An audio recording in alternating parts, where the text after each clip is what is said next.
अभी आपका एक क्वेश्चन आया, क्वेश्चन बहुत इंपॉर्टेंट है कि एफ और एफ में क्या फ़र्क है। एफ में कि ये वो बाल हैं जो 80 साल में भी किसी के नहीं गिरेंगे। फिर एक्सट्रैक्ट वही आ गया, आपको क्या करना है, अपने लिए एक अच्छा डॉक्टर चुनना है जो ट्रू एक्सपर्ट, जिसको नॉलेज हो हेयर के बारे में, उसको मिले। आप टेक्नीशियन के पास ना जाया करें। आई माइंड दिस।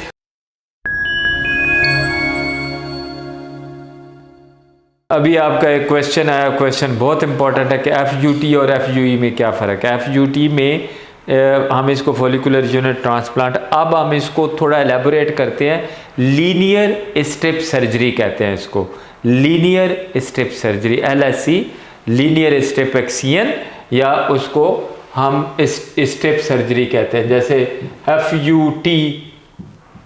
कहते हैं फॉलिकुलर, उसमें क्या करते हैं, यहाँ से सेंट्रल मोस्ट इम्पॉर्टेंट जगह से एक पट्टी लेते हैं, ठीक है, और उसको बालों समेत उसको फिर एक एक में डिवाइड करेंगे, लगा देंगे।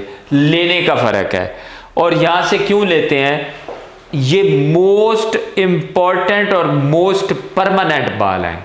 कैसे मोस्ट परमानेंट है, आप देखें 80 साल में भी रहते हैं। कैसे रहते हैं, 80 साल के बाबे को ही देख लें जो बॉल्ड हो, पूरा गंजा हो, उधर मुंह करके बैठा हो, जैसे मैंने पिक्चर बनाई, उधर मुंह करके बैठा, आपको लगेगा ये नीचे आ गया, ये ऊपर चला गया, सेंटर में एक पट्टी रह गई है।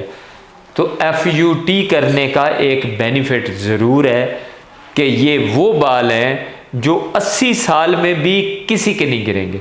तो हम why not and young ages, अगर 30 से पहले कोई बच्चा आ जाता है, आप उसको वो बाल क्यों नहीं लगाते जो सारी उम्र नहीं गिरेंगे, जिनके बारे में आपको पता है कि ये सारी उम्र रहेंगे। तो FUT में हम यहाँ से एक स्ट्रिप लेंगे, इसको स्टिच लगा देंगे, और ये जस्ट ऊपर वाली स्किन में काम होता है। इसके ऊपर कोई पट्टी नहीं करते, कोई कुछ नहीं, दूसरे दिन शैम्पू करके धोएंगे इसको। तो आपको मतलब कोई मिनिमम सी लाइन नज़र आती है, वो भी बालों में छुप जाती है, ठीक है। ये होता है FUT। एफ लगाना सेम है, एक एक करेंगे, निकालेंगे, उस स्ट्रिप एक एक लगा देंगे, लगा। और FUE में क्या करेंगे, एक एक निकालेंगे और आगे लगा देंगे।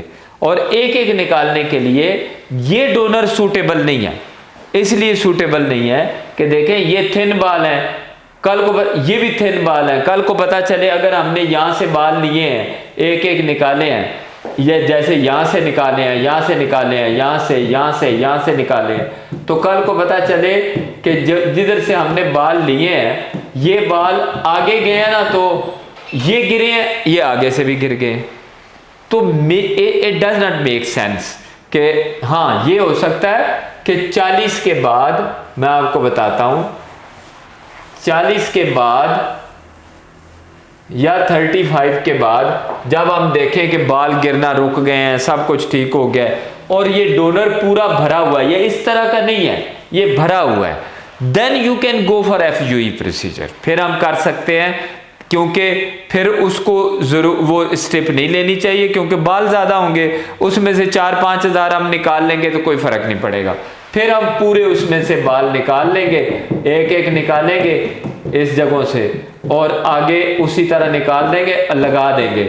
और फिर भी दोनों में आप ये समझें कि जब वो बिल्कुल ब्लेड कराएगा, जैसे रगड़ के ब्लेड कराते हैं on back of the head, जैसे हज पे कराते हैं, तो ऐसे डॉट जरूर नजर आएंगे बैक पे, FUE में भी, एक एक निकालने में भी, और स्ट्रिप वाले में एक निशान नजर आता है जो आपने देखा।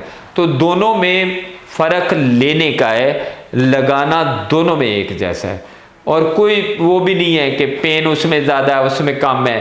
It depends only on the doctor who is doing this procedure, because experts को पता है how to manage the pain postoperatively, surgery के बाद, सर्जरी के दौरान, और ड्यूरिंग उसके एनेस्थीसिया पेन को कैसे मिनिमाइज करना है, ये एक्सपर्ट्स को पता होता है। How to manage the pain and other things, वो आपके लिए नीट क्लीन सर्जरीज करते हैं, तो उनको पता होता है इस बात का।